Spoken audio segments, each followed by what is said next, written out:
Importante na kayo ay makilahok sapagkat pera niyo po ito eh.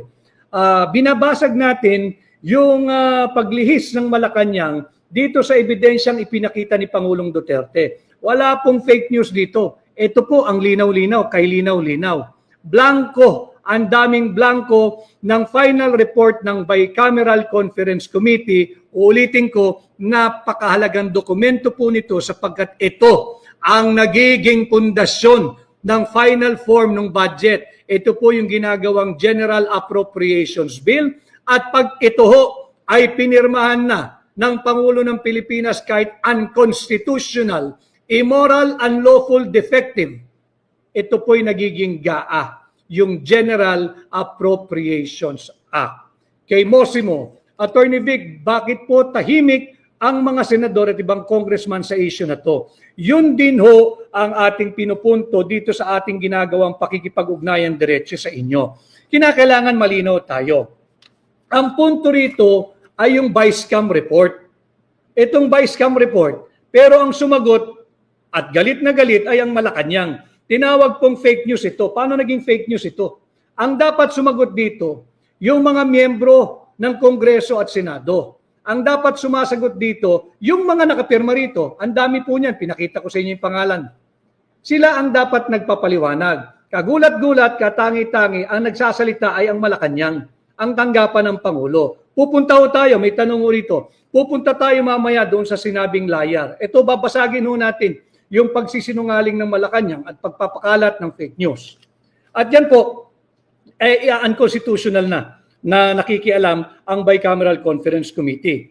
Higit po roon, ang panukalang budget po ng tanggapan ng Pangulo ay higit na mababa kumpara sa final form and final amount na ipinasa ng Bicameral Conference Committee na wala namang authority talaga. Bakit po natin sinasabing unconstitutional yan? Silipin din po uli ninyo yung ating saligang batas. Article 6, Section 25, Paragraph 1. Ulitin ko ho Article 6, Section 25, Paragraph 1. Hindi maaaring dagdagan ng House of Representatives ang halaga ang pinapanukalang taunang budget ng tanggapan ng Pangulo. Hindi nila ito maaaring palakihin, maaari nilang bawasan, pero hindi maaaring dagdagan. Unconstitutional po iyan.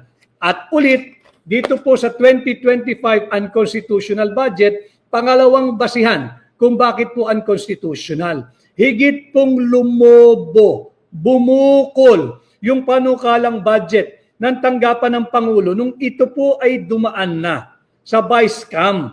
Itong Vice-Cam na to, uulitin ko, wala pong authority ito sa ating saligang batas na pakialaman ang ating taunang budget. So dalawa na ho, yung ating basihan ng pagiging unconstitutional.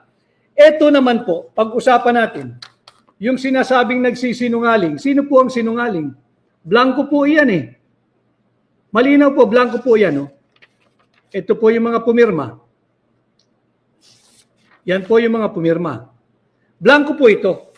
So wala pong pagsisinungaling na ginawa nung kami po ay naglahad sa sambayan ng Pilipino kasama si Pangulong Duterte at si Congressman Sid Ungab.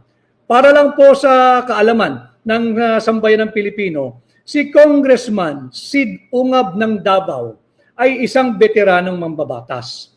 Ang kanyang pribadong buhay, siya po ay isang bangkero. Banker po si Congressman Sid Ungab, magaling po iyan at buo po ang integridad niyan. Siya po bilang congressman ay naging chairman din ng Ways and Means Committee. Ways and Means, ano po ginagawa ng Ways and Means? Si Sid Ungab, nung panahon po ni dating Pangulong Noynoy Aquino, at ang speaker po niyan ay si Speaker Sonny Belmonte. Pagtanong po nyo, siya po ang chairman ng Ways and Means Committee.